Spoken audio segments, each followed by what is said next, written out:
네, 예수제자학교 오늘 마지막 강의에 함께 하신 여러분 모두를 주님의 이름으로 축복합니다. 네, 오늘은 교회의 선교적 사명이란 제목으로 결론적인 말씀을 좀 드리려고 합니다.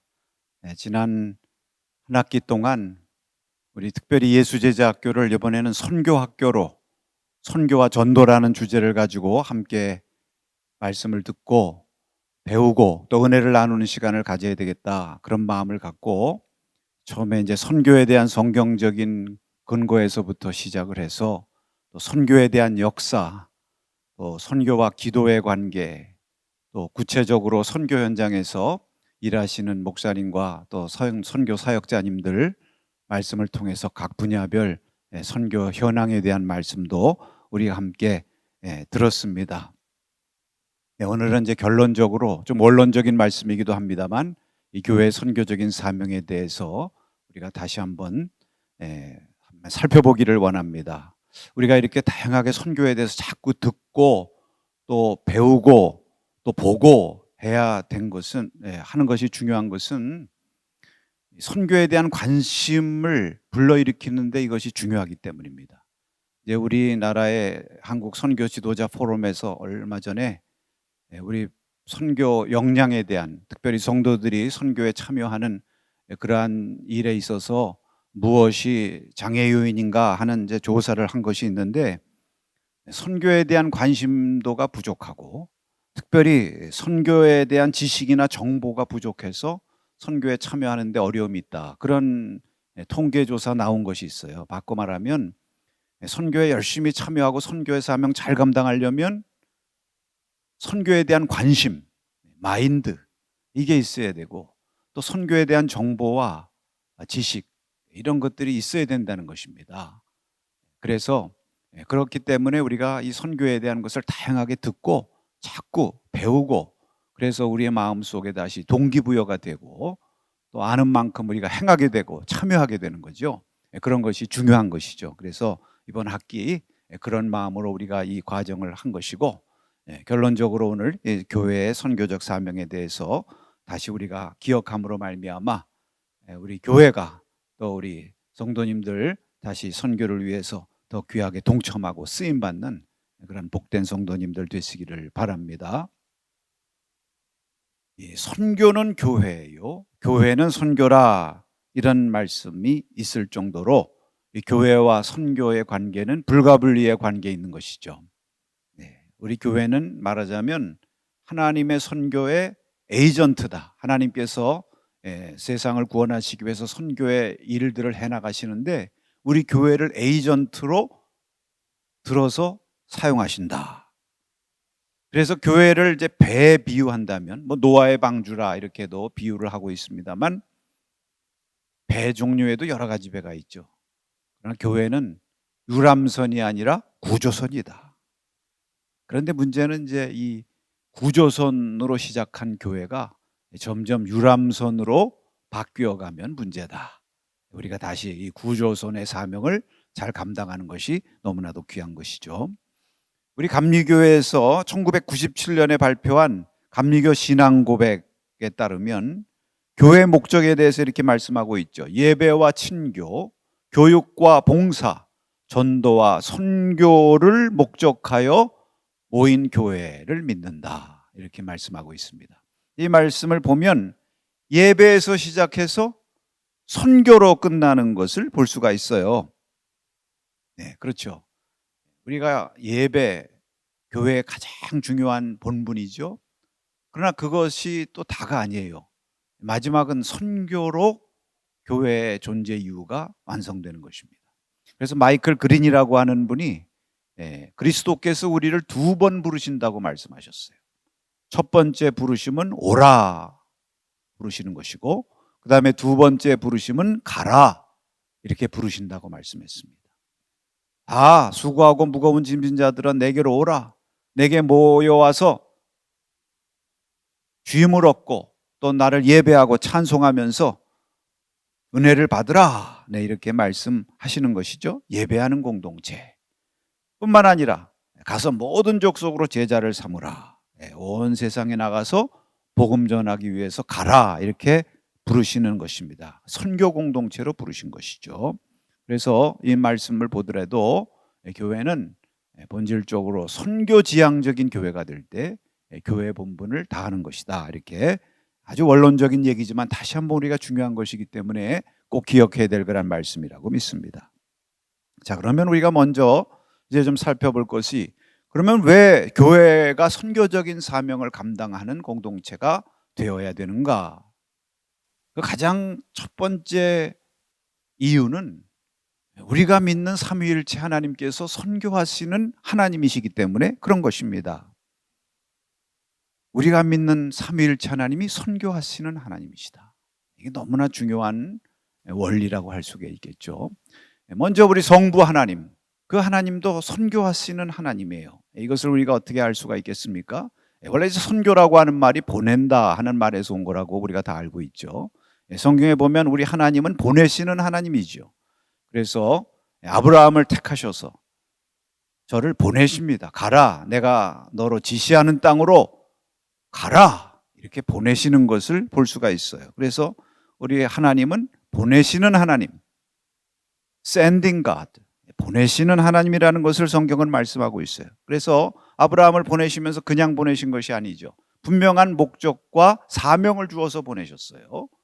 너에게 복을 주고 또 너로 말미암아 온 족속이 복을 받게 하시겠다 하는 그런 분명한 목적과 사명을 주어서 보내신 것이죠. 이미 아브라함을 보내시면서 모든 족속이 너로 말미암아 복을 받고 구원 얻게 하신다는 이 온 족속 열방을 품으시고 그들을 복 주시기 위해서 보내셨다. 그래서 이제 하나님은 이 온 세상을 이렇게 품고 구원하시고자 하는 뜻을 갖고 계신 거죠. 그래서 이 세상을 구원하시기 위해서 독생자 예수님까지 우리 이 땅에 보내주신 것입니다. 그래서 선교하시는 하나님, 그 하나님의 모습을 가장 극치로 보여주는 것이 바로 아들을 보내신 일이죠.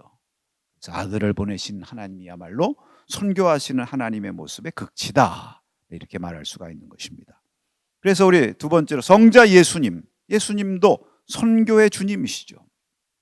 그래서 여러분 그런 말이 있죠. 우리 예수님이야말로 아버지의 보냄을 받은 최초의 선교사다.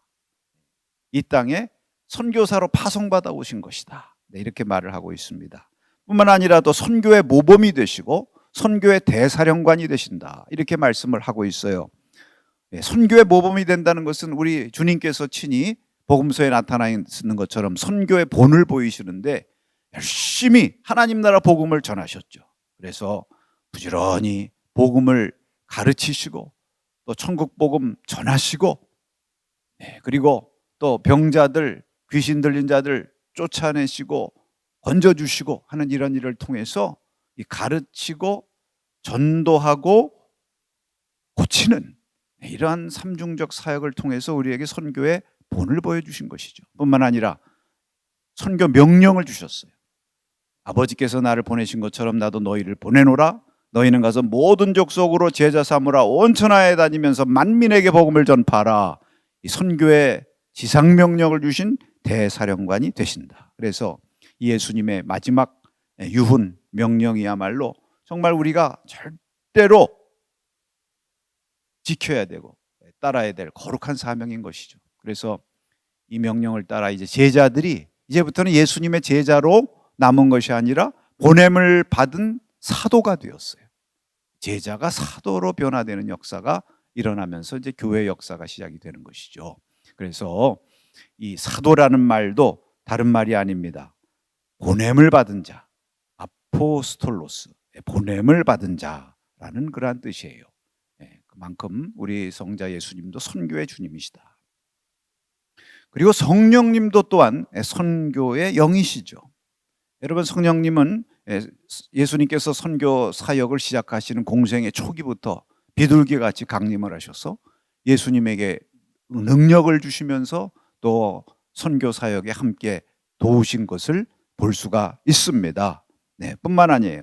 나아가서 성령님은 오순절 마가의 다락방에 임하셔서 초대교회와 사도들에게 능력으로 임하셔서 그때 이후로 사도들과 초대교회의 선교 사역에 있어서 아주 주도적인 이끌어 가시는 능력도 주시고 또 지시하기도 하시면서 이렇게 이끌어 가신 것을 볼 수가 있죠. 그래서 여러분 우리가 늘 하는 얘기처럼 사도행전이 선교행전이면서 성령행전이다.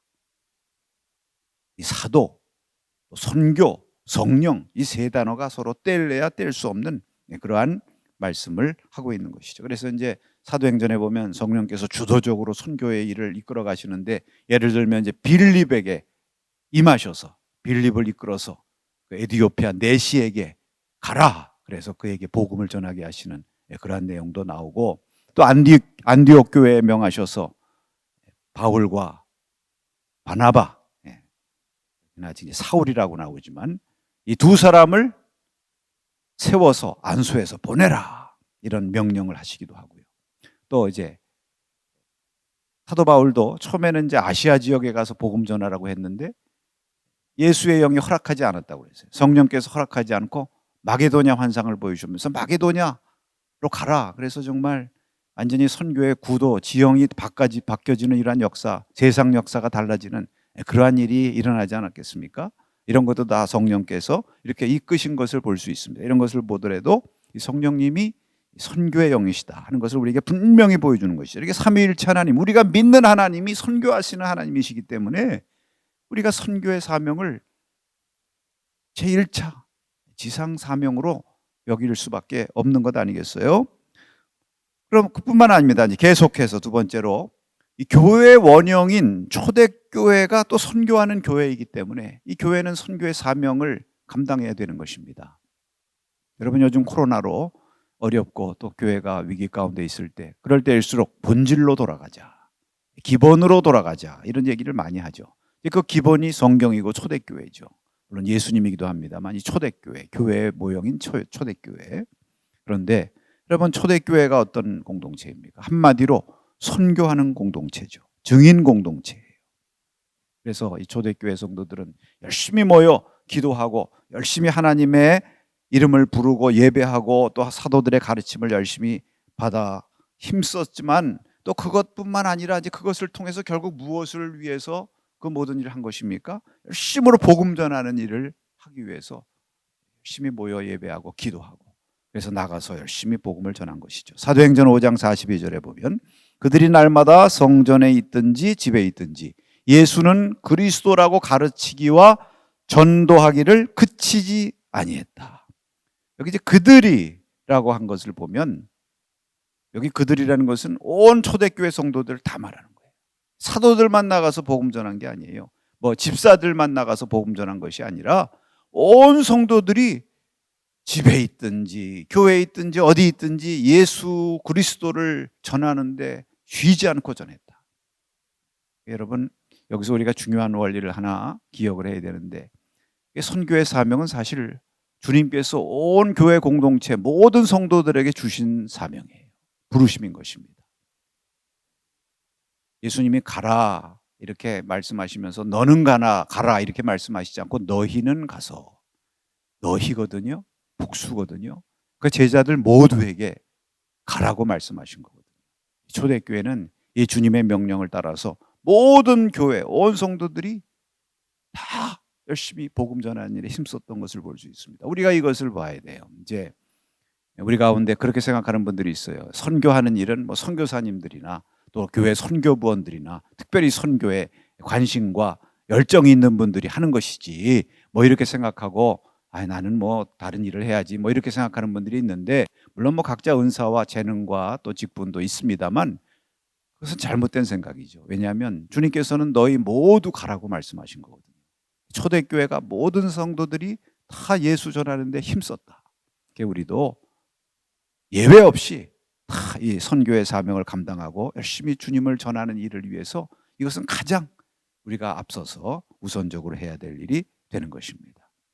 특별히 이제 초대교회를 보면 우리가 잘 아는 이제 사도 바울께서 특별히 복음을 온 세상에 전하는 일에 있어서 아주 대표적으로 쓰임 받은 귀한 사도가 되셨죠. 특히 이제 사도 바울이 직접 온 이방 세계에 나가서 복음 전하셨을 뿐만 아니라 또 신학적으로도 복음의 세계화에 큰 기여를 하셨어요.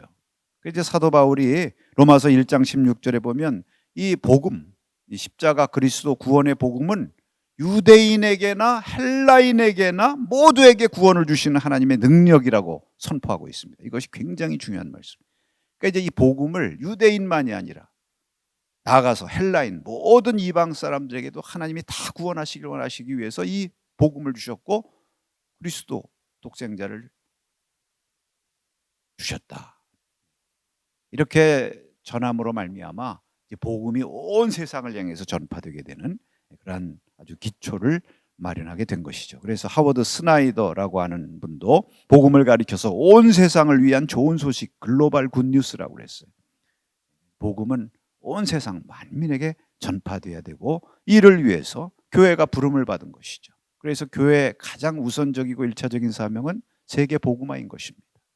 세계를 품고 온 땅에 복음을 전하는 것, 이것보다 앞서는 사명은 없다. 이것을 우리가 늘 기억하고 다시금 이를 순종하기 위해서 우리가 힘써 나가야 될 줄로 믿습니다. 그다음에 이제 계속해서 세 번째로 또 살펴보려고 하는 것은 이제 우리 첫 번째, 우리가 믿는 삼위일체 하나님이 선교적인 하나님이시기 때문이다. 두 번째로 교회의 원형이 되는 초대교회가 선교 공동체였기 때문이다. 이렇게 왜 우리가 이제 선교적 사명을 더 열심히 감당해야 되느냐 이 말씀을 하고 있는데, 이제 세 번째로 이 교회 전통에서 우리 교회를 가리켜서 선교하는 교회라고 정하셨기 때문에 그래요. 여러분, 교회의 본질, 참된 교회의 표지가 무엇인가? 이것을 이제 교회 전통에서 정하고 있는데 381년 콘스탄티노플 공의회에서 이 교회의 네 가지 표지를 최종적으로 정하셨습니다. 근데 거기 무엇이라고 되어 있느냐 하면은 하나의 교회, 거룩한 교회, 보편적 교회, 그리고 마지막에 사도적 교회. 그래서 이 교회의 본질적 표지의 마지막 완성이 되는 것이 바로 사도적 교회라는 거예요. 그러면 사도적 교회라는 말이 무슨 말인지 아시죠? 사도란 보냄을 받은 자라고 말씀한다고 그랬습니다. 그러니까 사도적 교회라는 것은 보냄을 받은 선교적 교회라는 거예요. 그러니까 교회가 참된 교회가 되기 위해서는 사도적 교회, 선교의 사명을 감당하는 교회가 될 때 그것이 참된 교회다, 이렇게 말씀하고 있는 것입니다. 여기에 교회의 존재 이유와 목적이 있는 것이죠.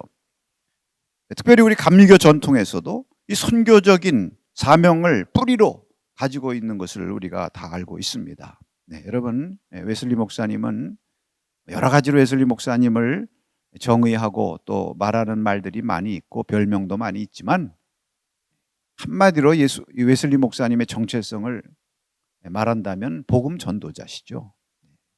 여러분, 웨슬리 목사님의 그 모습을 아주 단적으로 보여주고 있는 그 형상이 무엇이냐면, 이제 영국의 브리스톨에 가면 거기 최초의 감리교의 예배당인 더 뉴룸, 새로운 방이라고 하는 감리교 예배당이 있습니다. 거기 가보시면 그 예배당 안마당에 웨슬리 목사님의 동상을 세워놨는데, 어떤 동상을 세워놨느냐? 말 타고 계신 동상을 세웠어요. 한 손에는 성경책을 드시고 다른 손으로 말 곱비를 잡고 말을 타고 계신 그 동상. 왜 그런 동상을 거기 최초의 감리교회에다가 세워놓으셨을까요? 이게 우리 감리교회 모태라는 거예요. 정체성이고. 웨슬리 목사님은 말 타고 성경의 복음을 들고 온 땅을 다니면서 예수님처럼 복음 전한 전도자라는 것이고, 바로 우리 감리교가 그런 전도 운동에서부터 비롯된 것이고, 또 그러한 DNA를 물려받은 선교하는 교회가 우리 감리교회다. 이것이 우리의 뿌리다. 이것을 말씀하고 있는 거예요. 여러분, 웨슬리 목사님이 그래서 말을 타고 지구를 7바퀴 반이나 돌아다니고 평생 말을 18필이나 바꿔가면서 그렇게 쉬지 않고 복음 전한 것은 그 사명을 우리가 이어받아서 잘 감당할 때 참 감리교인다운 감리교인 되는 것이다, 이런 말씀이죠. 그래서 웨슬리 목사님, 세계는 나의 교구다. 또 나에게 한 가지 직업이 있다면 그것은 영혼을 구원하는 것이다, 이렇게 말씀하시면서 열심히 복음을 전해서요, 과연 이 놀라운 역사가 우리나라에까지 전해지게 된 것입니다. 또 우리나라 신앙의 선조들도 보면 그래서 참 이 선교의 DNA가 또 있었던 것 같아요. 그래서 우리나라 선교 역사에도 이렇게 보면, 특히 해외에서 선교 역사를 이렇게 보면 우리 한국 교회에서 최초로 해외 선교사를 파송한 교회가 또 우리 감리교회예요. 1902년에 내리교회에서 홍승아 전도사님을 하와이에 선교사로 파송을 하게 된 것입니다. 하와이에 이제 당시에 그 사탕수수 농장의 일꾼들을 구하면서 우리나라 많은 분들이 이제 하와이로 이주를 하게 됐거든요. 이제 이것이 사실은 미주 우리 한인 이주민의 그 역사의 효시가 되기도 하고 하는 이제 그런 일들인데, 이제 거기 많은 이주민들이 가니까 또 그들에게 가서 복음을 전하고 또 예배를 인도하고 교회를 세우고 또 그 이것을 통해서 그 현지인들에게도 복음을 전하는 이러한 귀한 일을 해야 되겠다 이렇게 마음을 먹고, 이제 우리나라 이 최초 감리교회 또 내리교회에서 홍승하 전도사님을 파송해서 이것이 한국교회 최초의 선교사 파송이 되었다 이렇게 한 것을 보면, 그만큼 우리 감리교회도 이 신앙적으로 선교의 열정을 가진 뿌리를 가진 교회, 그래서 우리가 이 좋은 전통을 잘 이어받아서 더 선교에 힘쓰는 그러한 교회가 될 줄로 믿습니다. 그 다음에 네 번째로 하나 더 살펴보려고 하는 것은 우리 시대가 교회로 하여금 무엇보다도 선교의 사명을 감당하고 온 세계를 향해서 복음을 전하도록 요청하고 있다는 것입니다. 여러분, 지금 우리 시대는 이제 글로벌 시대예요. 이미 우리나라 사람들이 온 세계 방방곡곡에 아주 월드 클래스로 활약을 많이 하고 있고, 뭐 유엔 사무총장까지 이미 지낸 나라고, 또 우리나라 상품들이 뭐 이제는 월드 클래스죠. 세계 최고의 수준에서 세계 시장을 석권하는 그러한 상품들도 많고 그러한 기업들도 있고, 이제 그런 상황으로 온 세계를 향해서 지금 퍼져나가 있습니다. 우리 교회도 온 세계에 흩어져 있고 또 온 세계를 향한 선교의 사명을 감당해야 되는 거예요. 이제는 한국교회와 같은 이러한 그 교회들이 온 세계를 향해서 복음을 전해야 될 그러한 시대적인 요청과 사명이 점점 더 커지고 있는 것입니다. 그래서 이 글로벌 시대에 이제 우리 선교도 이제 글로벌 선교 시대가 되었다 이런 얘기를 해요. 이게 무슨 얘기냐 하면, 젠킨스라고 하는 분이 쓴 글로벌 기독교 시대의 도래라고 하는 책이 있는데, 거기 보니까 이제 기독교 선교의 중심축이 점점 이동하고 있다 이렇게 말씀을 하고 있어요. 그래서 이제 이 북반구에서 남반부로 또 서쪽에서 동쪽으로, 서구라파에서 동방으로 이렇게 이동하고 있다는 거예요. 예를 들면 기독교인 수의 비율을 이렇게 놓고 봐도 20세기 초에는 서구라파라든지 또는 미주, 북미, 미국과 같은 이 전통적인 기독교 국가들의 그 기독교인 수가 80%, 그리고 나머지 이제 복음을 받은 피선교 나라 제3세계들 이런 데가 20%의 비율이었다는 것이죠. 그런데 이게 21세기로 들어오면서 이게 이제 역전이 되기를 시작하는 거예요. 역전이 돼가지고 점점 복음을 받은 나라들에게 교인수, 교회들이 더 많이 늘어나는 거예요. 숫자가 더 많고. 그래서 2025년에는 30대 70으로 이제 미국이나 구라파나 여기 기독교인 수가 30%, 그리고 우리나라를 비롯해서 복음을 받은 제3세계 많은 아시아, 아프리카, 저 남미 이 많은 나라의 그리스도인들이 70%래요. 점점 이렇게 이제 축이 이동하고 있다 이런 말씀이 된 것입니다. 그러면서 이 선교의 중심축도 이동하고 있어요. 쉽게 말하면 이제 선교사 파송된 숫자만 놓고 봐도 과거에는 뭐 미국이나 영국 이런 나라들이 구라파에서 이렇게 파송한 선교사들 숫자가 훨씬 많았죠. 그러나 지금은 이제 이것이 역전이 되어 가지고 선교사를 받아서 복음을 받았던 교회들이 부흥이 돼 가지고 다시 선교사를 역으로 파송하면서 세계 복음화의 사명을 감당하는 이 역할을 이제 제3세계들이 더 많이 하게 됐다는 게, 이제 선교사 숫자도 이제는 뭐 역전이 되는 거예요. 이런 변화 속에서 이 한국교회, 우리나라 교회들의 이 선교에 대한 사명이 더 중요해지고 있다. 온 세계를 향한 선교의 책임. 사실 우리가 복음의 빚진 자 아니겠습니까? 복음의 빚을 졌으니까 또 이 빚을 갚아야 되는데, 특히 한국교회가 큰 복음의 빚을 졌고 이 복음으로 말미암아 큰 은혜와 축복을 받은 나라예요. 세계 선교회 1세기도 안 돼서 이렇게 선교사를 받던 나라가 다시 선교사를 보내는 나라, 원조를 받던 나라가 원조하는 나라가 된 역사가 유례가 없다고 하지 않습니까? 그만큼 기적적인 역사가 일어나고 또 하나님의 축복을 받았는데 그만큼 큰 빚을 진 것이죠. 그러니까 이 빚을 우리가 갚기 위해서라도 정말 우리가 열심으로 온 땅을 향해서 주의 복음을 전하고 주의 사랑을 나누는 이러한 그 복된 사명이 점점 우리에게 요구되고 있는 것입니다. 여러분, 우리 한국교회가 사실 지금 요새 많이 교회가 어려워지면서 다시 부흥하기를 바라고, 다시 하나님 앞에 은혜와 복을 받아서 다시 교회가 성장하기를 바라는 그런 간절한 마음이 있습니다. 그러나 여러분, 왜 하나님께서는 교회에 부흥을 주시고 왜 성장을 주시느냐? 이 근본 이유를 우리가 알아야 돼요. 부흥 자체를 주시기 위해서 부흥 주시는 것이 아닙니다. 그 부흥을 통해서 온 땅에 주의 복음을 전하면서 한 영혼이라도 더 구원하시고자 하는 하나님의 꿈과 비전, 그것을 이루기 위해서 하나님이 부흥을 주신다는 것을 꼭 우리가 기억해야 됩니다. 여러 해 전에 우리나라를 방문했던 세계 예수전도단 총재 로닝 커닝햄 박사님이 계세요. 그분이 우리 한국교회를 향해서 그런 메시지를 던지셨어요. 한국교회가 다시 부흥되기를 원하십니까? 여러분, 우리가 다 부흥되기를 원합니다. 그분의 말씀이에요. 그런데 왜 부흥을 원합니까? 만일 한국교회가 과거의 그 영광, 그 영화를 다시 누리기 위해서 부흥을 달라고 하나님께 구한다면 하나님께서 부흥 주시지 않을 것입니다.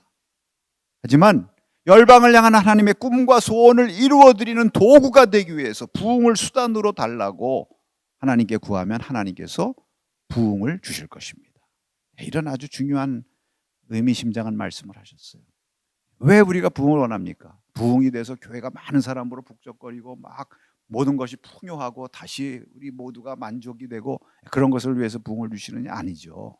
우리에게 부흥을 주셔서 그 주신 부흥의 축복을 가지고 우리가 주님의 복음과 주의 사랑을 온 땅을 향해서 나누겠다고 하는 그런 선교적인 열정으로 충만해서 하나님 앞에 구하면서 부흥을 구할 때 하나님께서 그런 교회를 부흥하게 하시고 또 그런 교회가 하나님의 놀라운 축복을 받게 된다는 말씀입니다. 여러분, 이 부흥이라는 것도 그래요.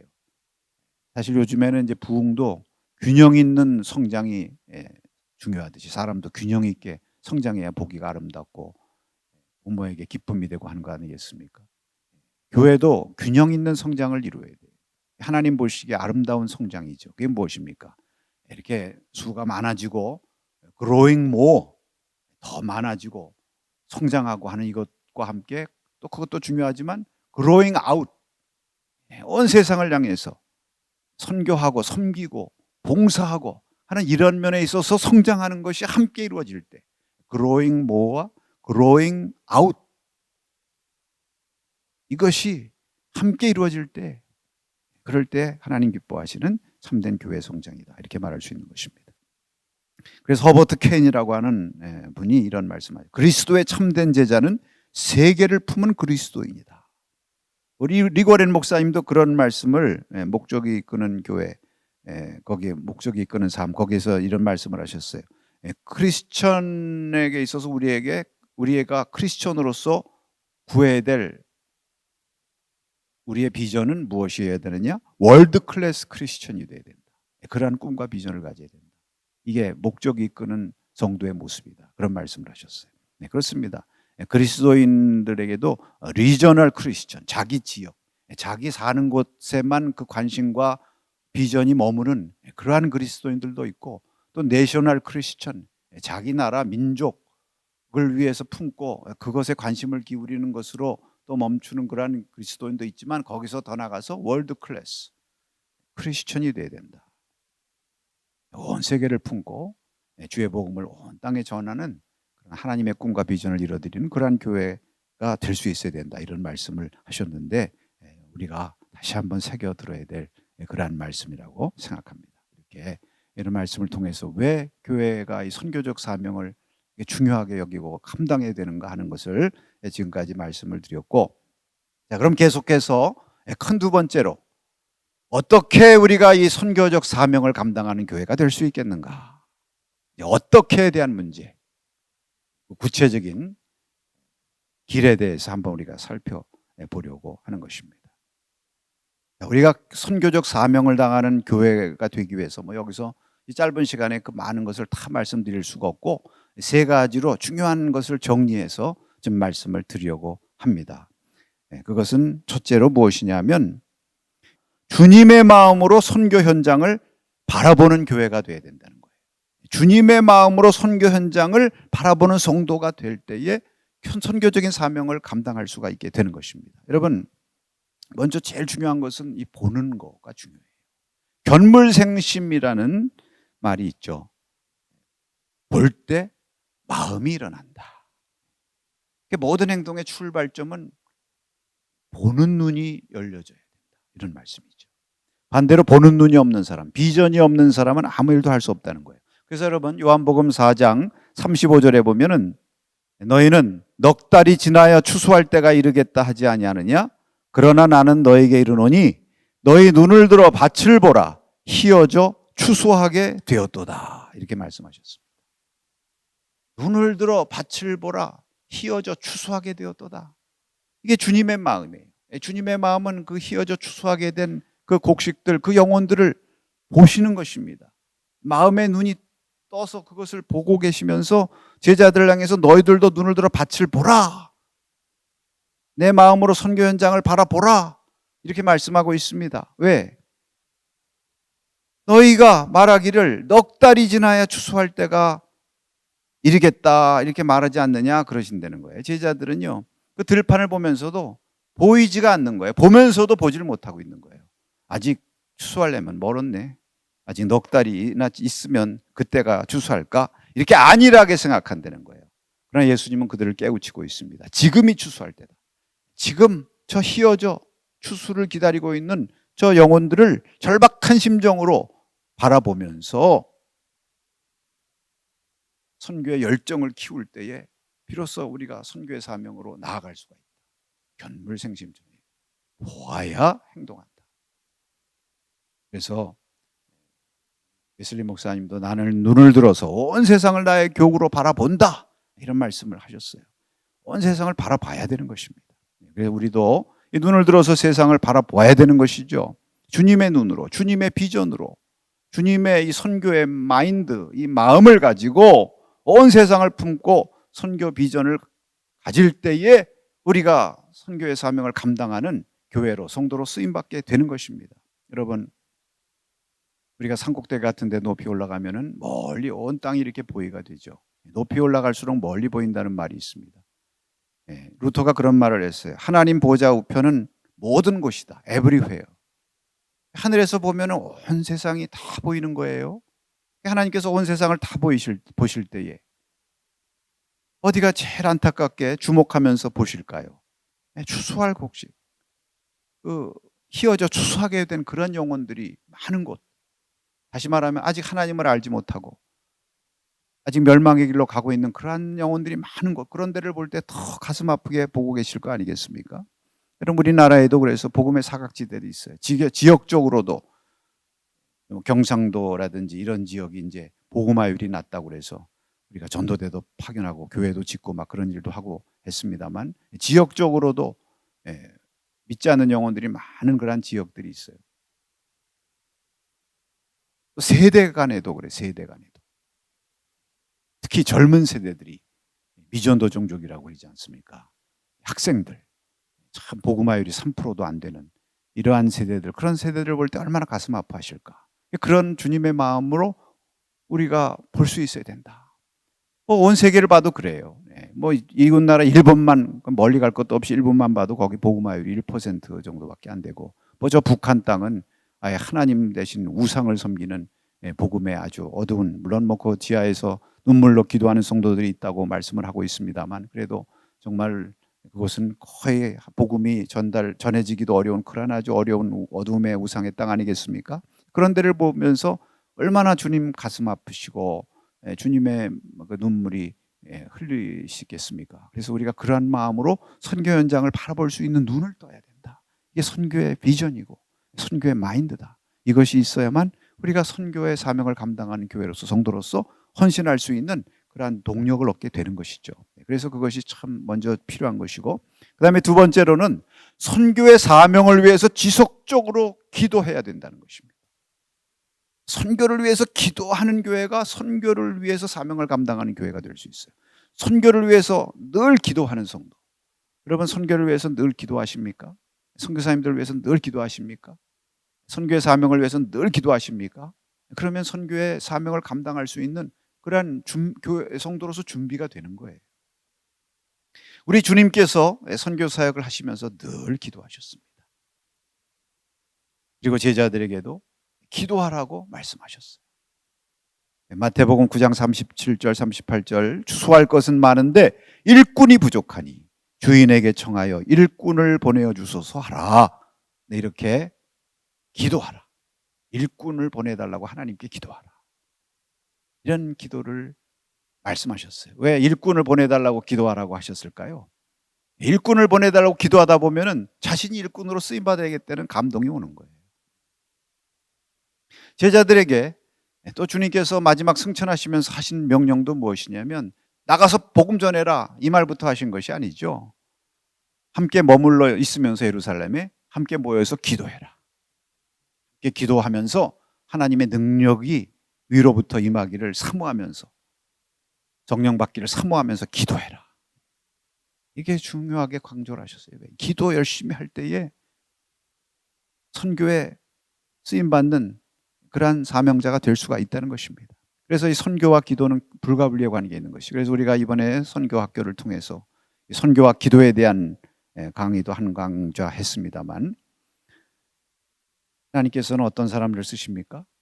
선교를 위해서 누구보다도 열심히 기도하고 또 그 기도의 분량과 크기가 큰 만큼 선교를 위한 귀한 일꾼으로 하나님이 쓰시는 거죠. 그래서 이제 선교 역사를 보면 여러분, 선교를 위해서 기도 열심히 한 사람들이 선교에 헌신하고 또 선교에 귀하게 쓰임 받은 그 예들이 너무나 많습니다. 뭐 우리가 이제 그 선교 역사라든지 또는 선교와 기도에 대한 강좌에서도 한번 말씀을 하신 것으로 제가 듣고 있습니다만, 19세기의 미국 세계 선교의 도화선이 되었던 운동, 학생들의 그 자발적 선교 자원 운동이라고 그러죠. 우리나라의 아펜셀라 언더우드 선교사님도 이 운동에 영향을 받아서 오게 되었는데, 이제 그러한 그 선교사들의 대학생들이 이제 선교사로 지원하는 그러한 운동이 어디에서부터 시작되었는가? 이 사무엘 밀스와 그 친구들이 함께 기도했던 유명한 건초도미 기도회. 자기 대학 캠퍼스 뒷동산에 있는 산에 가서 건초도미 옆에서 이제 기도하다가 하나님 앞에 기도하는 중에 우리가 이 일을 위해서 이렇게 함께 우리가 기도하면서 이 일을 하려고 한다면 우리가 능히 할 수 있다. 선교를 위해서 기도하다가 하나님이 감동을 주셔서 우리가 이 일을 위해서 헌신하자 하는 그러한 결단을 하게 된 것이죠. 그래서 그들이 선교사로 나가면서 거기서부터 이제 자원하는 불꽃이 이제 활활 타오르게 된 것 아니겠습니까? 여러분, 우리도 선교를 위해서 늘 기도하는 일에 우리가 힘써야 될 줄로 믿습니다. 그래서 열방을 품고 선교 사명을 위해서 우리가 기도해야 돼요. 여러분, 우리의 기도를 한번 점검해 보시기 바랍니다. 사실 우리의 기도가 너무 자기중심적이고 또 이 범위가 좁을 때가 참 많아요. 주님께서 우리에게 기도를 가르쳐 주셨는데 주님 가르쳐 주신 기도에 대해서 우리가 꼭 한번 다시금 기억할 것이 있습니다. 주기도문에 보면 뜻이 하늘에서 이루어진 것 같이 땅에서도 이루어지이다, 이렇게 말씀하셨어요. 주님이 이렇게 기도하라고 가르쳐 주셨습니다. 얼마나 주님의 이 기도를 보면은 이 기도의 스케일이 큽니까? 나를 위한 기도, 자기 주위를 위한 기도를 하시기 전에 먼저 하나님의 뜻이 하늘과 땅에서 이루어지기를 위해서 기도하라. 이 땅에서 하나님의 뜻이 이루어지고, 하나님의 뜻은 무엇입니까? 모든 사람이 다 구원받는 게 하나님의 뜻이라고 그러지 않았습니까? 그러니까 이 온 땅에 복음이 전파돼서 하나님의 구원받는 백성들이 막 일어나는 이러한 거룩한 환상과 비전을 보면서 기도하라는 얘기예요. 여러분, 이거 보면 참 우리 주님의 기도가 얼마나 스케일이 크고 온 세상을 품고 있는가 하는 것을 알 수가 있겠죠. 또 우리 주님 일꾼을 보내어 달라, 이렇게 기도하라고 말씀하셨어요. 제자들에게 그렇게 기도하라고 하셨을까요? 그렇게 기도하는 가운데 선교의 비전과 마인드가 일어나게 되는 것이기 때문에 그런 것입니다. 그래서 선교 현장은 늘 일꾼이 부족해요. 추수할 영혼들이 워낙 많으니까 우리가 이것을 위해서 늘 기도해야 되고, 특히 또 우리 교회에서도 그래서 선교 일꾼들이 많이 일어나게 해달라고. 여러분, 하나님 앞에 여러 모양으로 귀하게 쓰임받을 수 있지만 선교의 일꾼으로 쓰임받는다는 것이 가장 주님 기뻐하시는 일 아니겠어요? 복된 일이고, 그런 면에서 우리 교회에서도 선교 일꾼들이 많이 일어나고 헌신자들이 많이 일어나기를 위해서, 또 선교 사역자들도 많이 일어나기를 위해서 우리가 함께 기도해야 될 줄로 믿습니다. 그리고 또 우리 사회와 온 세상 구석구석에서 복음 전하고 선교를 위해 헌신하는 그런 사역자들, 선교사님들을 위해서도 우리가 기도해야 되고, 또 지구촌 복음화, 온 땅의 복음화를 위해서도 계속해서 우리가 기도해야 되는 것입니다. 이렇게 선교의 사명을 위해서 기도할 때에 선교의 사명을 감당하는 교회가 될 수가 있는 것입니다. 특히 우리가 이 선교를 위해서 기도할 때마다 또 꼭 기도해야 될 기도 제목이 꼭 하나가 있어요. 그것이 무엇이냐? 우리에게 예수 그리스도의 심장을 주시옵소서, 이렇게 기도하는 것입니다. 예수 그리스도의 심장을 주시옵소서, 꼭 이렇게 기도해야 돼요. 빌립보서 1장 8절에 보면 내가 예수 그리스도의 심장으로 너희 무리를 사모하노니, 이런 말씀이 있어요. 사도 바울께서 빌립보 교회를 보시면서 예수 그리스도의 심장으로 너희를 사모한다, 너희를 사랑하고 보기를 기다린다, 그리워한다. 여기 예수 그리스도의 심장, 이 말씀을 하셨어요. 그러니까 이제 이 사도 바울의 마음속에는 예수 그리스도의 심장이 있었죠. 그 예수 그리스도의 심장이 있었기 때문에 그 심장으로 뜨거운 영혼 구원의 열정과 사랑하는 마음을 가지고 복음을 전한 거죠. 빌립보 성도들에게도 복음을 전하고, 그래서 그들을 사랑하고 그들을 주께로 이끄는 일에 누구보다도 앞장서게 된 것입니다. 여러분, 이것이 선교사에게뿐만 아니라 선교의 사명을 감당하기를 원하는 교회와 성도들에게 꼭 있어야 될 것입니다. 예수 그리스도의 심장, 그리고 이 심장을 가지고 영혼들을 사랑하고 사모하는 마음. 이 마음으로 우리가 영혼들을 바라봐야죠. 그런 마음을 달라고 기도해야 될 줄로 믿습니다. 그래서 이제 성경에도 이렇게 보면 예수님께서 지상 명령의 말씀을 주셨어요. 너희는 가서 모든 족속으로 제자를 삼으라. 마태복음 28장에. 그러나 우리가 가만히 보면 그 지상 명령, The Great Commission, 그 지상 명령을 주시기 전에 예수님께서 제자들에게 먼저 주신 중요한 말씀이 있습니다. 그것을 가리켜서 지상 계명, The Great Commandment라고 그래요. 지상 계명이 무엇입니까? 하나님을 힘과 정성과 뜻과 모든 것을 다해서 사랑하고, 그 다음에 내 이웃을 또 내 몸과 같이 사랑하라. 하나님 사랑과 이웃 사랑에 대한 계명, 이 사랑의 계명이 지상 계명이에요. 그러니까 왜 사랑의 계명을 먼저 주시고 지상 명령을 주셨을까요? 가려면 이 사랑이 있어야 된다. 하나님 사랑하는 마음, 또 이웃을 내 몸과 같이, 이 멸망받고 있는 그 영혼들을 어떻게든지 내가 주께로 이끌어 구원해야 되겠다는 그 영혼 사랑에 대한 뜨거운 마음이 있을 때 갈 수 있다는 거예요. 그래서 우리가 이 마음이, 사랑이 중요한 것입니다. 근데 또 성경을 가만히 보면 이게 이제 마태복음 22장에 나오는데, 마태복음 9장 36절에 보면은 예수님께서 무리들에게 가서 그들을 사랑하시면서 복음을 전하시는데, 그 예수님의 사랑을 거기 어떻게 표현하고 있느냐 하면 무리를 보시고 불쌍히 여기셨다는 말씀입니다. 여러분, 이 불쌍히 여기시는 마음, 이것을 가리켜서 뭐라고 부르냐면 지상 긍휼의 마음이라고 불러요. The Great Compassion. 지상 긍휼의 마음, 지상, 글쎄 뭐 공정, 이렇게 말해야 될까? The Great Compassion. 하여튼 우리 예수님이 이 지상 긍휼의 마음을 갖고 계셨어요. 그래서 무리를 보시고 불쌍히 여기시며 그들을 사랑하는 그 마음으로 이웃을 사랑하고 이 마음을 가지고 가신 거예요. 구원하시기 위해서, 복음 전하시기 위해서. 그러니까 이런 것들이 이렇게 쭉 앞에 나온 것은 무엇이냐? 우리가 가는 것, 이게 마음대로 되는 게 아닙니다. 가라는 거 우리가 다 왜 몰라요? 다 알죠. 그러나 왜 선뜻 우리가 가지 못하느냐? 왜 우리가 선교의 사명을 위해서 선뜻 헌신하지 못하느냐? 이 지상 사랑의 마음, 이 긍휼히 여기는 마음, The Great Compassion, 이게 있어야 되기 때문에, 이게 부족해서 그런 것이죠. 그래서 우리가 기도할 때마다 이 예수 그리스도의 마음, 지상 긍휼의 마음, 사랑의 계명의 마음, 이것을 우리가 달라고 늘 기도할 때에 주님께서 우리에게 그 은혜를 부어주시고, 그래서 이 마음을 가지고 우리가 또 주님께 쓰임받는 그런 복된 선교의 사명자가 되게 하나님께서 힘을 주시는 것이죠. 사실 오늘 우리 교회의 위기, 또 이 선교의 위기 시대가 지금 이제 다가오는 것을 우리가 기도하면서 참 염려하고 있는데, 왜 이런 위기가 다가오느냐? 점점 우리 가운데 예수 그리스도의 심장을 잃어버려 가고 있기 때문에 그렇습니다. 그러니까 여러분, 이 마음 잃어버리면 사랑도 선교도 다 잃어버리는 거예요. 힘을 잃어버리는 거예요.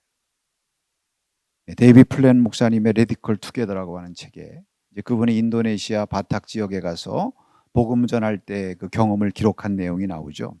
여러분 이제 인도네시아 바탁 지역은 이제 수마트라 섬입니다. 그래서 그곳은 이제 인도네시아가 이제 회교 국가인데 그곳은 그래도 상대적으로 복음화율이 높은 곳이에요. 수마트라 섬 쪽에 가운데서도 저 이제 북서쪽 그쪽 지역이죠. 그래서 거기는 일찌감치 이제 서야 선교사들이 순교의 피로 복음을 전해서 많은 사람들이 예수님을 믿고 이제 교회가 세워지는 그러한 역사들이 일어났었습니다. 그런데 점점 문제가 생겼어요. 이렇게 많은 사람들이 주께로 돌아오고 회심이 일어나고 그래서 교회가 막 부흥이 되었는데 교회 흐름이 점차 내부지향적으로 흘러가기를 시작했다는 거예요. 물론 뭐 거기에 대한 나름대로의 이유가 있습니다.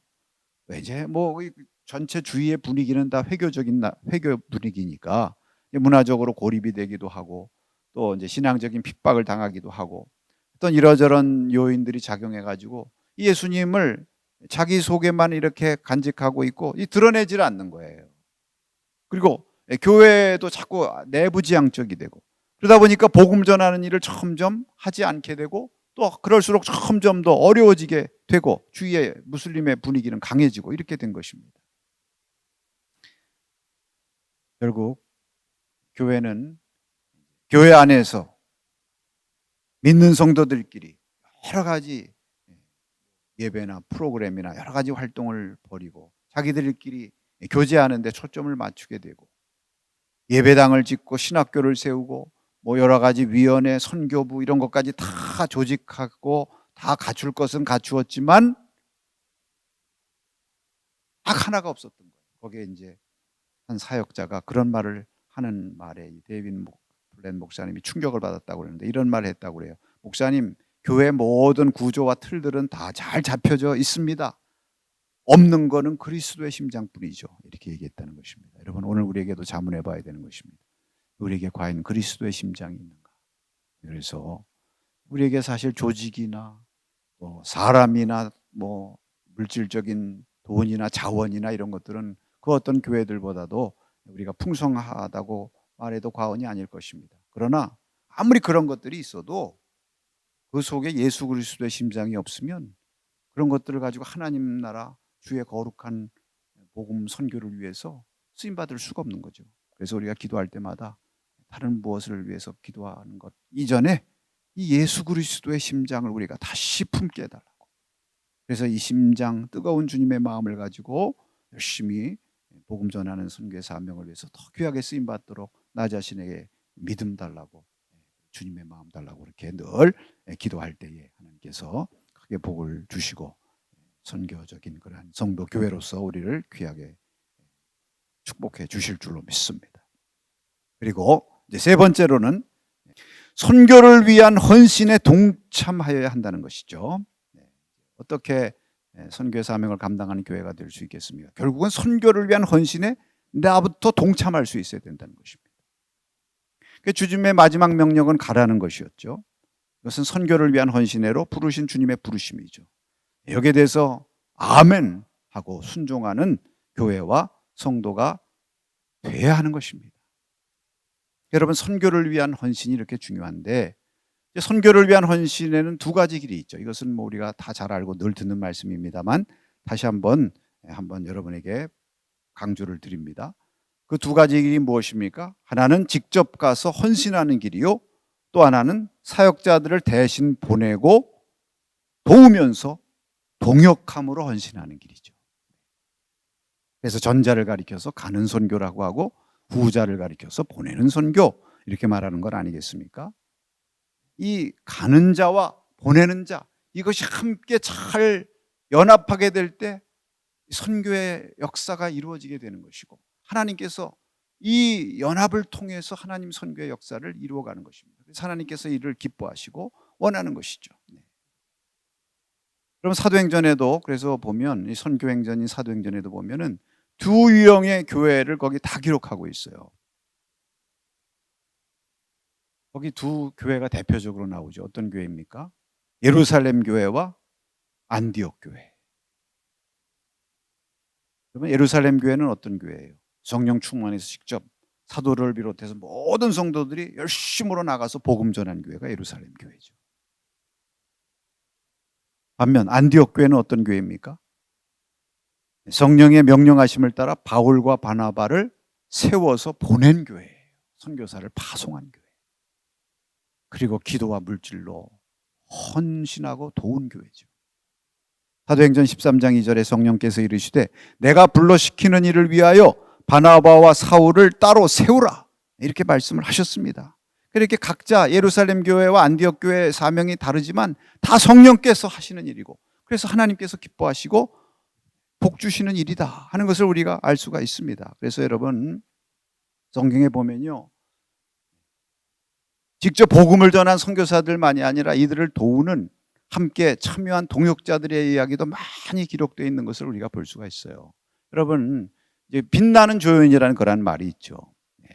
주위에서 조연으로 함께 협력하는 사람들이 있을 때 주연이 빛나고 그 영화 전체가 빛나는 것처럼, 예를 들면 이제 사도 바울 같은 분도 본인이 물론 사도 바울 자신이 위대한 선교사로서 열심히 복음 전하고 큰 일을 했지만 그 사도 바울이 항상 옆에 동반자들이 있었잖아요. 직접 다니면서 함께 복음을 전한 무슨 바나바라든지 실라라든지 이런 사람도 있고, 또 디모데, 여러 그 동역자들도 있고, 아굴라와 브리스길라, 자기의 생업이 있으면서 또 바울과 늘 동역하면서 늘 후원했던 그러한 그룹도 있었고요. 또 물질적으로 기도로 돕는 공동체, 교회들, 이 성도들도 있었고, 그런 많은 그 동역자들의 이름이 서신에 많이 기록이 되어 있지 않습니까? 그런 것들이 다 같이 기록이 되어 있는 거예요. 예수님도 열심히 복음 전하셨지만 예수님만 기록되어 있는 것이 아니라 예수님과 함께 동역했던 제자들의 그 복음 전한 기록들도 거기 다 기록이 되어 있고, 또 더 거슬러 올라가면 하나님도 혼자서 선교하지 않으시고 성부 성자 삼위일체 하나님께서 인류 구원을 위해서 함께 동역하신 것을 우리가 볼 수가 있습니다. 제자들도 다 마찬가지 함께 열심으로 힘을 합해서 복음을 전했던 것을 우리가 볼 수가 있습니다. 그래서 우리 교회도 마찬가지, 이렇게 함께 협력해서 가는 자나 보내는 자나 이렇게 함께 협력해서 이 사명을 감당할 때 온전한 교회 선교적인 사명을 감당할 수가 있는 것이죠. 빌립보서 1장 5절에 보면 사도 바울께서 아주 중요한 말씀을 이와 관련해서 하고 있습니다. 너희가 첫날부터 이제까지 복음을 위한 일에 참여하고 있다. 이렇게 이제 빌립보 성도들을 축복하면서 격려하시는, 감사를 표하는 그런 말씀이 나오는데, 복음을 위한 일에 참여하고 있다. 이 참여한다는 말, 이 말이 원어에 보니까 코이노니아예요. 함께 교류하고 있다, 교제하고 있다, 복음을 위한 일에 함께 상임을 갖고 있다, 이런 말씀도 되는데, 이 말을 영어 성경에 보니까 NIV의 파트너십이라고 번역을 했어요. 그러니까 이제 빌립보 성도들이 시종일관 복음을 위한 일에 파트너가 되었다, 선교 파트너가 되었다, 동역자가 되었다. 그래서 이를 생각할 때마다 힘을 얻고 또 감사하는 마음이 있어서 성도들을 축복하고 하는 이제 그러한 기도도 하는 것입니다. 사도 바울이 이 동역하는 성도들을 얼마나 귀하게 여겼느냐 하는 것을 알 수 있죠. 여기 복음의 일에 참여하는 것을 가리켜서 코이노니아라고 말한 것을 우리가 한번 잘 묵상할 필요가 있어요. 이게 무슨 의미를 갖고 있느냐, 참 의미심장해요.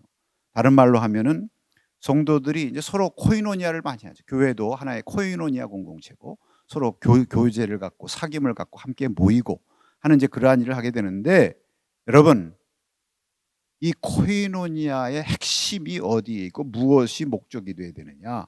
결국 복음의 일, 선교에 동참하는 것이 핵심 가치가 되어야 된다는 것입니다.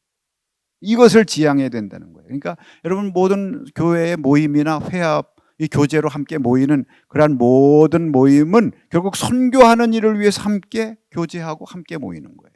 이를 참여하기 위해서. 그래서 세상 사람들의 교제와 믿는 사람들의 교제가 여기에서 차이가 나는 것입니다. 세상 사람들은 자체적으로 즐기고 자신들의 공동의 일을 향유하고 또 이루어가기 위해서 하는 것이지만, 교회의 성도들의 모임과 교제는 하나님의 일을 위해서 목적하고 모이는 것입니다. 그래서 여러분, 교회의 모든 모임을 가리켜서 우리가 선교회라고 부르잖아요. 이 선교를 지향하는 모임이 되어야 된다. 그래서 우리가 그러한 모임들도 모이면 기도할 때마다 선교를 위해서 기도하고, 또 작은 선교를 위해서 헌신이라도 우리가 함께 할 수 있는 길이 무엇인가, 이것을 찾으면서 함께 나가야 될 줄로 믿습니다. 그래서 여러분, 참 지금은 그 어느 때보다 협력과 연합이 필요한 시대. 여러분, 이제 이 선교라는 것이 영적 싸움 아니겠습니까? 이제 전쟁이라고 하는 것이 전방에서 나가서 싸우는 병사들만 싸우는 것이 아니죠. 전쟁이 일어나면 전방에서 나가는 병사와 함께 또 후방에서 그를 지원하고 보급하는 모든 백성들이 한 마음이 돼서 연합할 때 그것이 힘과 능력을 발휘하고 승리할 수 있는 것입니다. 지금 이제 우크라이나에서도 전쟁이 일어나서 하고 있는데, 생각보다 러시아가 뭐 초전에 박살을 낼 것처럼 그렇게 하고 공격했지만 이 전쟁이 오래가고 우크라이나가 저항을 잘하고 있지 않습니까? 그게 왜 그러냐? 뭐 여러 가지 이유가 있겠지만 이 우크라이나의 전방에 나가서 싸우는 백성들뿐만 아니라 온 국민, 병사들뿐만 아니라 온 국민들이 한 마음이 돼가지고 서로 연합하고 전후방 따로 없이 그렇게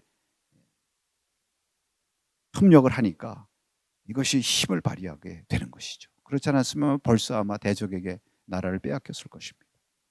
구조선에 보면 구조선에 여러 분야의 선원들이 있지만 결국 다 나름대로 구조하는 이 한 가지 목적을 위해서 다 나름대로 역할을 감당하는 거예요. 그들이 다 연합하고 다 한 마음으로 각자 자기 맡은 일을 할 때에 비로소 그 구조선이 구조의 사명을 감당할 수 있고 능히 구조하는 일을 잘 할 수 있는 것처럼 교회도 마찬가지. 그런데 구조선에서 자기 맡은 일, 나는 뭐 직접 사람 구조하는 사람이 아니라 이렇게 생각을 하고 자기 하는 일을 안 한다면 그 직무유기죠. 교회도 마찬가지라고 말할 수 있습니다. 그래서 여러분, 우리가 꼭 기억을 해야 될 것은 주님께서는 이 둘을 다 요구하시는 거예요.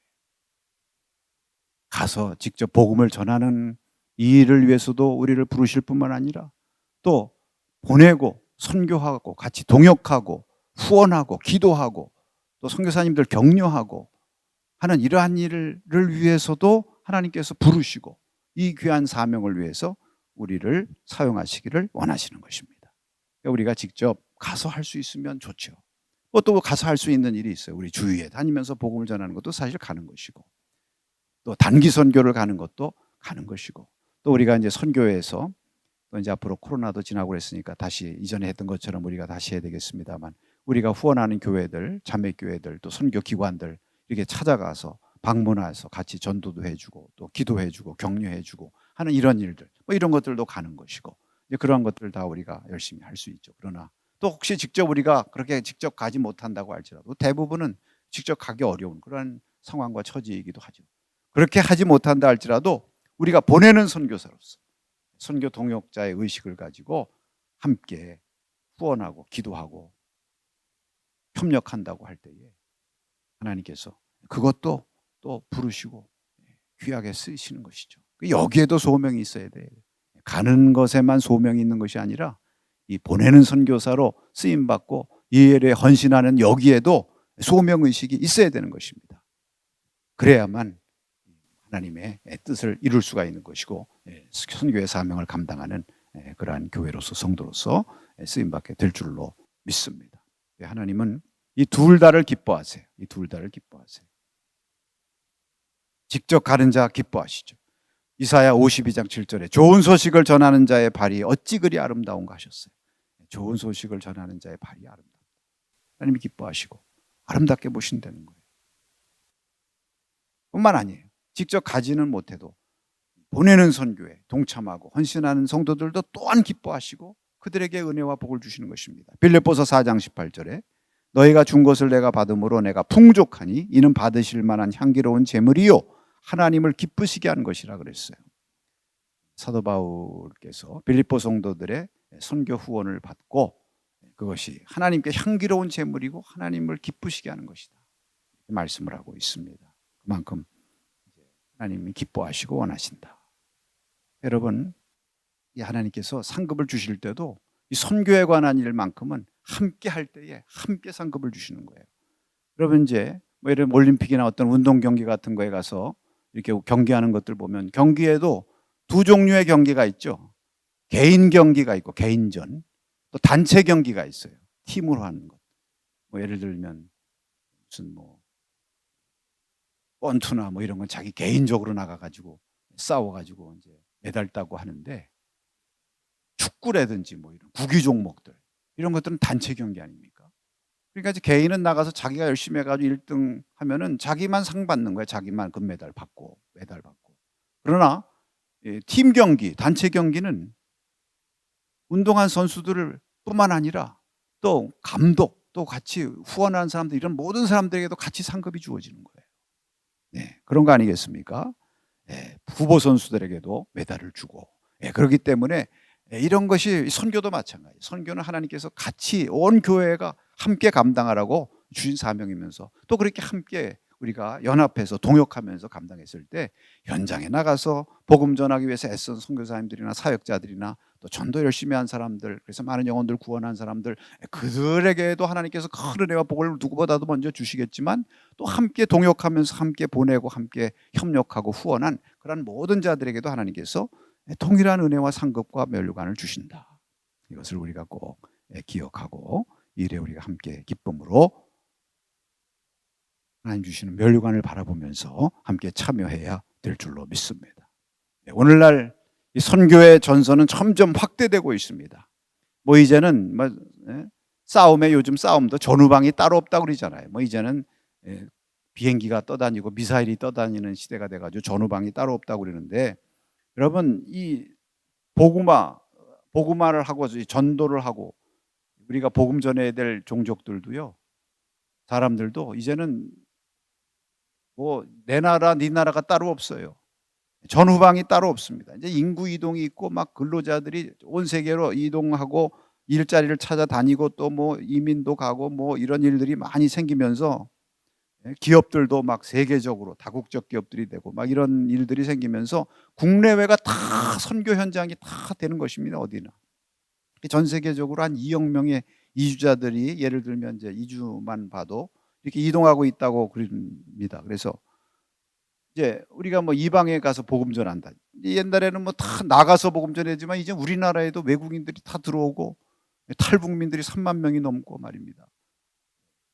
외국인 근로자들도 거의 뭐 100만 명 가까이, 불법 체류자들까지 다 뭐 그렇게 된다는 통계도 있고, 뭐 그런 시대가 되지 않았습니까? 이제는 뭐 중국 선교를 해도 꼭 중국 갈 필요가 없고, 우리나라에서도 중국 사람들이 있고, 먼저 사이판이나 이런 동남아에도 중국 사람들이 있어서 거기서 또 중국 선교하는 선교사님들도 많고요. 이렇게 좀 전선이 다 확대가 됐어요. 그리고 또 선교에 대한 개념도, 선교사 개념도 많이 확장이 돼가지고, 옛날에는 이제 다른 나라에 가서 다른 문화권에 가서 이렇게 복음 전하는 그런 분들을 가리켜서만 이제 선교사라고 이렇게 불렀지만, 요즘에는 또 국내에서 외국인들 상대로 복음 전하는 사람도 이제 선교사라고 부르고요. 학원에서 복음 전하는 사람도 선교사라고 부르고, 우리 감리교가 그래요. 감리교 법이 그렇게 바뀌었어요. 또 군에 복음 전하는 군선교사들이라고 부르기도 하고, 선교사의 개념도 확장이 됐어요. 그래서 이제는 어디서든지 장소나 때를 불문하고 복음을 전하는 자들은 다 하나님의 선교의 동역자고 선교사들이다. 또 우리들 각자도 그렇습니다. 우리가 열심히 복음 전하는 일에 힘쓰는 것으로 선교사가 될 뿐만 아니라 우리가 사는 삶의 자리에서 주님을 드러내고 주님의 영광 드러내고 주님을 전하고, 또 하나님의 자녀로서의 거룩한 빛과 소금의 사명 잘 감당하면서 주님의 향기 드러내면 또 그것도 선교적인 삶을 사는 것이죠. 선교사의 삶을 사는 것이다. 이렇게도 볼 수 있습니다. 그래서 하여튼 우리가 이런 면에 있어서 열심히 선교사의 삶을 살고 선교하는 일에 함께 동참하는 일을 누구보다도 귀하게 여기고 또 귀하게 쓰임받아야 될 줄로 믿습니다. 이제 우리 교회 결론적인 말씀 드리면, 우리 교회도 열심히 이제 선교하는 일을 위해서 우리가 기도하면서 선교 중심적 교회로 이렇게 기도의 목표와 또 가치를 정하고 이렇게 나가고 있습니다. 그래서 뭐 우리가 이제 선교주일이나 또 이런 때도 많이 말씀을 드리고 있습니다만, 현재 우리 교회가 이제 국내외적으로 83개 교회와 기관들 후원하면서 함께 동역하고 있고, 또 선교사님들도 해외 선교사님들만 16명 선교사님들 후원하고 있고, 뭐 국내외적으로 또 이렇게 선교하는 분들 많이 돕고 있습니다. 그 외에도 뭐 구제, 봉사로 또 어려운 사람들 돕고 하는 것들까지 하면은 뭐 또 많이 더 그 이상으로 하고 있습니다. 특별히 선교에 대한 지원도 이제 코로나 시대로 어렵고 그래서 우리 교회에서 또 특별히 우리가 정하고 후원하는 것 외에 특별 선교 지원금을 예산을 세워서 그것으로 어려운 선교사님들과 또 자매교회들 기관들을 도움는 그러한 일을 계속 지금 2년째 계속 실시하고 있고요. 또 최근에는 이제 또 우리 해외 교회 짓고 선교사님들 교회 짓는 일을 위해서도 우리가 힘을 써서 지원하고 있습니다. 그래서 이제 최근에는 저 키르기즈스탄에 또 우리가 함께 기도하는 정승현 선교사님 교회를 이제 새롭게 구입해서 교회 건물을 세운다고 그래가지고 또 거기에 우리가 특별 선교비를 지원해서 교회를 이제 곧 또 세우게 될 것입니다. 이런 일도 우리가 하고 있습니다. 또 최근에는 또 이제 코로나로 여러 가지 어려운 시대에 또 우리 이제 지역 사회와 연계해서 도움을 주고 있는데 최근에는 또 우리 서초구청과 또 함께 이제 연계해서 지역 사회 사각지대 도움을 받지 못하는 그런 분들에게 특별 음식을 제공하고 도움을 제공하는 그런 일을 우리가 또 이제 서로 협약을 맺고 또 이런 일을 사회봉사부 중심이 되어서 또 함께 연합으로 이렇게 실시하고 있습니다. 하여튼 이런 여러 가지 일들을 이제 많이 우리가 하고 있는데 여러분 계속해서 기도로 함께 해주시고 헌신으로 동참해 주시기를 바랍니다. 주님께서 마지막으로 주신 명령이 선교의 명령이죠. 그래서 우리가 주님 앞에 설 때에 주님께서 꼭 우리에게 한 가지를 물어보실 것이라고 저는 믿습니다. 너 내가 가서 모든 족속으로 제자를 삼으라. 온천하 만민에게 복음을 전하라.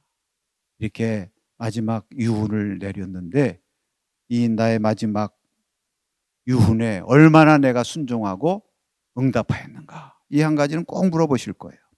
그때 우리가 대답할 것이 있어야죠. 직접 주님, 내가 가서 직접 복음을 전하고 열심히 선교사로 헌신하고 영혼들을 구원하고 주의 사랑을 전하는 일을 위해서 내가 힘썼습니다. 이렇게 말한다면 주님의 칭찬을 받고 잘했다 하면서 상급을 주시겠죠. 그러나 혹시 그렇게 못했다 할지라도 주님 앞에 주여, 내가 직접 가지는 못했지만 내가 함께 보내는 선교사로서 선교하는 분들을 돕고 함께 동역하면서 기도하고 협력하면서 내가 이 일에 열심히 쓰임받고 헌신했나이다. 이렇게 우리가 또 주님 앞에 말씀드릴 수 있다면 주님께서도 그러한 우리를 향해서 그래 너도 참 잘하고 착하고 충성된 종이다. 내 즐거운 혼인 기쁨의 축복의 잔치에 참여할지어다 하면서 주님께서 기뻐하시고 귀한 상급을 주시리라고 믿습니다. 저와 여러분 주님 앞에 설 때에 주님 앞에 우리가 말할 것이 있을 수 있도록 가든지 아니면 보내든지 하여튼 어떻게 해서든지 교회 선교적인 사명 또 우리에게 주신 이 귀한 선교의 사명을 위해서 귀하게 헌신하고 쓰임받는 그런 복된 성도들이 되셔서 하나님께 영광을 돌리고 또 여러분의 삶과 가정에도 큰 하나님의 축복이 임하고 우리 교회도 더 하나님 앞에 축복받고 귀하게 쓰임받는 복된 성도가 되시기를 주의 이름으로 축원합니다. 이번 한 학기 동안 예수제자학교 특별히 선교학교에 입학하셔서 귀한 강의 들어주시고 또 함께 기도하면서 더 헌신하고 쓰임받기로 결심하고 함께한 여러분 모두에게 우리 주님의 도우심과 은혜가 함께 하시기를 주님의 이름으로 축복합니다. 기도하겠습니다. 하나님 아버지 감사합니다. 이번 한 학기 동안 선교와 전도를 주제로 예수제자학교를 여기까지 진행해 올 수 있도록 인도해 주셔서 감사합니다.